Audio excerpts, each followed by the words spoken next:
and welcome to the installation and setup guide for the Aerpro FP9650SK. This kit suits Ford, Falcon, FG and variants.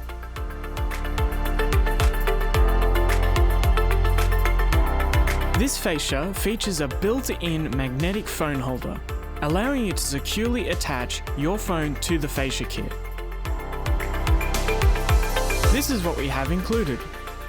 Satin black double DIN fascia with mounting kit and control unit pre-installed, also available in piano black, satin black or piano black top dash panel, magmate plate, ISO harness, universal steering wheel control patch lead, antenna adapter, video in and out lead, and the user manual. If your vehicle has factory OEM reverse sensors or factory reverse camera, an Aerpro CHFO1B and APV FD02 is required for it to be compatible with this fascia kit. You'll also need to purchase a head unit ISO harness specifically to match the type of head unit you plan to install with this fascia kit. Please visit aerpro.com and type in the head unit you wish to install in order to find what head unit ISO harness you will need. A small chart is also visible on the side of the gift box to help with selection. Before we continue, the FP9650SK you're about to install will also control your factory heating and cooling system. To ensure correct functionality, please confirm the factory system is functioning correctly prior to installation.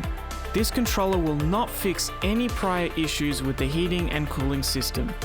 This kit will not convert a single zone vehicle to a dual zone. To confirm the factory system is fully functional, follow these steps. Check fan speed control. Check vents change correctly from the footwells to the face vents and then the windscreen vents. Check the system changes temperature correctly. Confirm dual zone separates temperature correctly if your vehicle supports it. Check that the air conditioning compressor can be enabled and disabled at will. If your system is deemed not to be functioning correctly, it is advised to have it fixed before this kit is installed. When installing the fascia kit, please only use a screwdriver to hand tighten the screws. Using a power tool may over-tighten the screws and damage the fascia kit.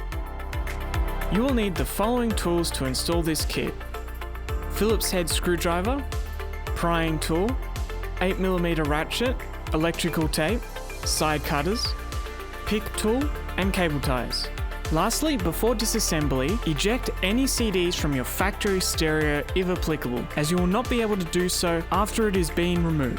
First, put the car into drive and firmly pull the storage compartment out. There are a total of 4 8mm bolts that will need to be removed from behind the storage compartment. 1 on either side and 2 at the back. Bear in mind that the 2 bolts at the back are shorter than the ones removed from the sides. We can then disconnect the antenna plug from the bottom. Moving to the top of the stereo, the top plate panel needs to be taken out by prying it from the sides. Unscrew the 2 Phillips head screws and pull out the plug. We can then take out the stereo by putting your hand on the bottom and the top and then pull towards you.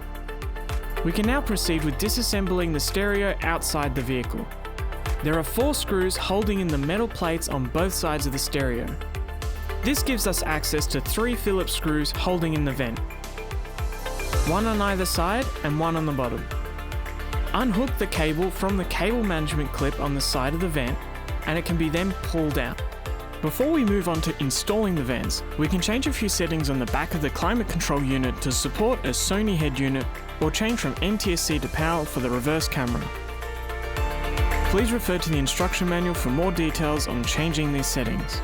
We can then move on to installing the vents on the FP9650SK fascia. Again, a Phillips head screw on either side and 1 on the bottom. Now we can install our aftermarket head unit.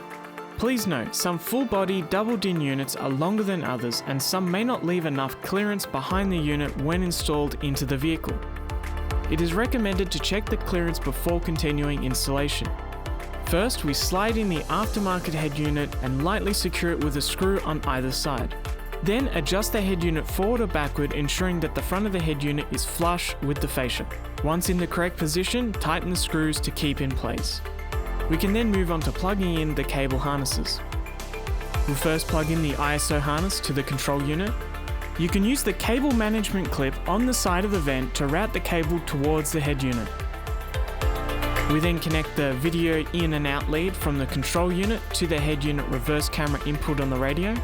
The reversing camera wiring must be connected between the fascia and the aftermarket radio, even if a reversing camera is not to be installed. Otherwise, the vehicle's display will not show on the aftermarket screen. You will also need to make sure the reverse camera trigger is connected. If your vehicle supports a reverse camera, we would plug in the reverse camera input into the reverse camera plug. If you want to retain the factory reverse camera in your vehicle, you will need an APVFD02 OEM camera retention adapter. This harness has two plugs to suit both the Series 1 and Series 2 vehicles, depending on the type of vehicle variant you have. If your vehicle supported a reverse sensor, you would connect this cable from the provided ISO harness to the CHFO1B. The next step is to connect the universal patch lead between the control unit and head unit, ensuring that the correct wire loops on the back of the connector are cut correctly depending on the head unit being used. This step must be done before the system is connected to the car and receives power for the first time. Next is connecting the secondary ISO harness specific to your head unit. In this case, an APP8CLA4 secondary ISO harness was used specifically for this Clarion head unit that is being installed. Make sure that you connect the necessary connectors that are applicable to your model head unit. Once everything is connected and secured, we can then move on to installing the system into your vehicle. Start by resting the top of the fascia in your vehicle, lifting the bottom, giving you access to plug in the antenna lead and ISO harness to your vehicle as shown. We can then gently place the fascia into the space. Now would be a good time to start up and test out the head unit and buttons before fixing the system to the vehicle, making sure to test climate control buttons, steering wheel controls, and reverse tone if applicable. If everything works correctly, we can begin fixing the FP9650SK fascia to the vehicle in the reverse order that the factory system was taken out. Bear in mind that no screws are needed to install the FP9650SK in your vehicle. However, we must first take out the fascia to fit in the provided top dash panel. Once the top dash panel is clipped in and secured, we can then clip in the fascia. Finally, push in the storage compartment.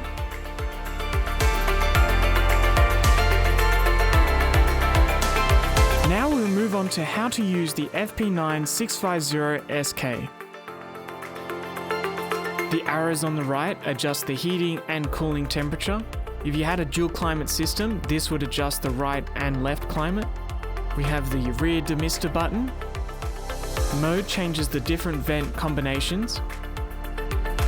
AC button toggles the aircon on or off. Holding down this button will turn off both heating and cooling, which only works for models that had a dedicated AC off button prior to upgrade. Front demister button. Door lock, door unlock. The fan up and down buttons adjust fan speed. When the heating is on and fan is at 0, no warm air is pushed out. However, if the AC is on and the fan is at 0, there will still be a small amount of cold air being pushed out through the vents.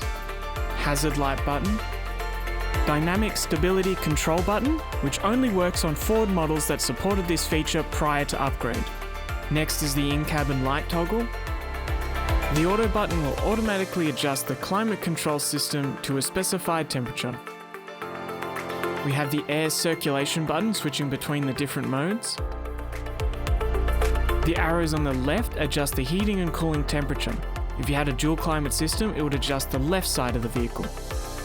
Lastly, the menu, which will show the climate info screen.